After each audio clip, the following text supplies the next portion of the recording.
இந்த கீழ் மேலுங்கிற இந்த டிவிஷன் வந்து பிறப்பின் அடிப்படையில் கிடையாது. வேணும்னே சிலரை வந்து அறிவு குறைச்சலா படைச்சிருக்கான். இதுல நாம என்ன நினைக்கிறோம் அப்படின்னா, கட்டடம் வேலை செய்யறவன மட்டமா நினைப்போம். ஏன்னா இவனுக்கு புரிஞ்சுக்கிற சக்தி கம்மியா இருக்குல்ல, அது அல்லாஹ் வந்து அவனை அப்படி படைச்சு வச்சிருக்கான். நாம எப்படி அவனை பார்க்கிறோங்கிறதுக்காக அப்படி படைச்சு வச்சிருக்கான். ஏழைங்களை செருப்பு தைக்கிறவனை பார்த்து இன்னைக்கு நாம எப்படி நினைக்கிறோம், அப்படி போய் ஜம்பமா அப்படி செருப்பு தூக்கி அப்படி போடுவோம். எது நம்ம போட்டது யார், நம்ம பின்பற்றினது யாருடைய மெத்தடாலஜி? அது இப்லீஸுடைய சாட்டானிக் சிந்தனையை தான் நம்ம பின்பற்றிட்டு இருந்திருக்கோம். இது ஒரு 17வது அத்தியாயத்தில் 70வது வசனத்தில் அல்லாஹ் சொல்லுவான், ஆதமை நாம் சிறப்பித்திருக்கிறோம்ங்கிறான். அப்போ மனிதர்களை வந்து அல்லாஹ் என்ன பண்ணிருக்கான், சிறப்பிச்சிருக்கிறான். அல்லாஹ்வுடைய ரூஹு எல்லாருக்குமே இருக்கா இல்லையா? கருப்பர்களுக்கு அல்லாஹ்வுடைய ரூஹு இருக்கா இல்லையா? இருக்குல்ல. அப்போ வெள்ளையர்களுக்கு இருக்கா இல்லையா? அரபுகளுக்கு இருக்கா இல்லையா? அஜமிகளுக்கு இருக்கா இல்லையா? அப்போ சக ரூஹு இருக்கக்கூடிய ஒரு மனிதனை பார்த்து நாம தாழ்வா நினைச்சோம்னா நாம யாரு அப்படின்னா நாம சைத்தானை வணங்குறோம்னு அர்த்தம். இப்போ இன்னைக்கு இந்த பூமியில இருக்கக்கூடிய மிகப்பெரிய ஃபசாதுல நம்பர் 1 ஃபசாத் எதுன்னா வெள்ளைக்காரன். வெள்ளைக்காரன் என்ன சொல்றான், மனித குலம் குரங்கிலிருந்து படிப்படியா வளர்ந்துச்சு, படிப்படியா வளர்ந்து அது தன்னை தானே டியூன் பண்ணிக்கிட்டே போச்சு.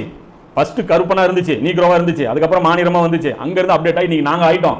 அதனால பிறப்பில் நாங்க தான் சூப்பர் ஒயிட் சுப்பீரியாரிட்டி அந்த சிம்பிள் வச்சிருக்கான்ல, இந்த நியூசிலாந்துல போய் சுட்டு கொண்டான்ல ஒருத்தன் பள்ளிவாசல்ல, அவன் கூட இந்த சிம்பிள் தான் காட்டுவான். அப்போ வெள்ளை ஏகாதிபத்தியம் ஒயிட் சுப்பீரியாரிட்டியுடைய அடையாளமா எதை வச்சிருக்கான், இந்த சிம்பிள் வச்சிருக்கான். அப்போ அவன் என்ன சொல்றான், நாங்கள் சிறந்தவர்கள் அப்படிங்கிறான். இந்த சிறப்புக்கு நீங்க ஏதாவது உழைச்சிங்களான்னு கேட்டான், என்ன சொல்றான், பிறப்பே எங்களுக்கு அப்படிதாங்கிறான். அடுத்தது யாரு, 2ஆம் நம்பர் பனி இஸ்ரேல். இந்த சிறப்புக்கு நீங்க ஏதாவது உழைச்சிங்களான்னு கேட்டான், என்ன சொல்றான், பிறப்பே எங்களுக்கு அப்படிதாங்கிறான். அடுத்தது யாரு, அரபுகள்.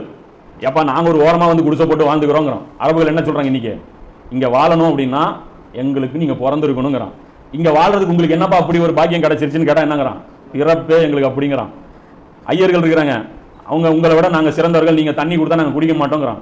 சரிப்பா இந்த ஐயரா வந்தீங்களா, இந்த தகுதி நீங்க வளர்த்தி இன்னைக்கு மதிப்பு மிக்கவர்களா சுத்திட்டு இருக்கிறீங்களா பூமியில, எப்படி உங்களுக்கு தகுதி கிடைச்சது, எங்க பிறப்பே அப்படிங்கிறான்.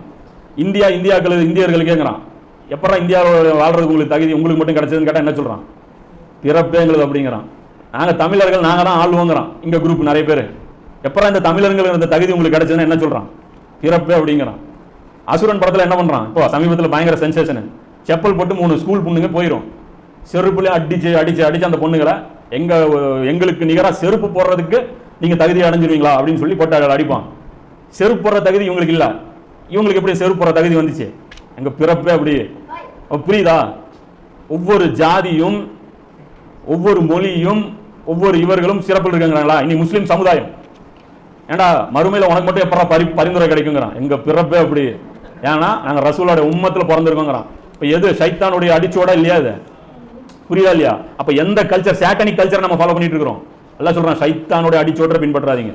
இங்க பிறவி முஸ்லீமுக்கு சொர்க்கம், ஏன் ஒன்னும் அவன் செய்ய வேண்டியது இல்லை, அவன் எந்த கடமையும் இல்லை. ஏன் பிறப்பே அப்படி, அல்லாஹ்வுடைய அருள் செய்யப்பட்டது, எங்களுக்கு அருள் கிடைச்சிருக்கீங்க, அது ஏன் உங்களுக்கு பொறாமப்படுறீங்க, we are the chosen people அப்படிங்கிறான். அப்ப யாரெல்லாம் இங்க பிறந்ததே பெரிய சாதனையா நினைச்சிட்டு இருக்கிறானோ அவன்லாம் நரகத்துக்கு தான் போவாங்கிறது தான் வரலாற்றுடைய ஆரம்ப பகுதி. இன்னைக்கு ஒரு இப்லீஸ் இல்ல 1 கோடி இப்லீஸ் சுத்திட்டு இருக்குது.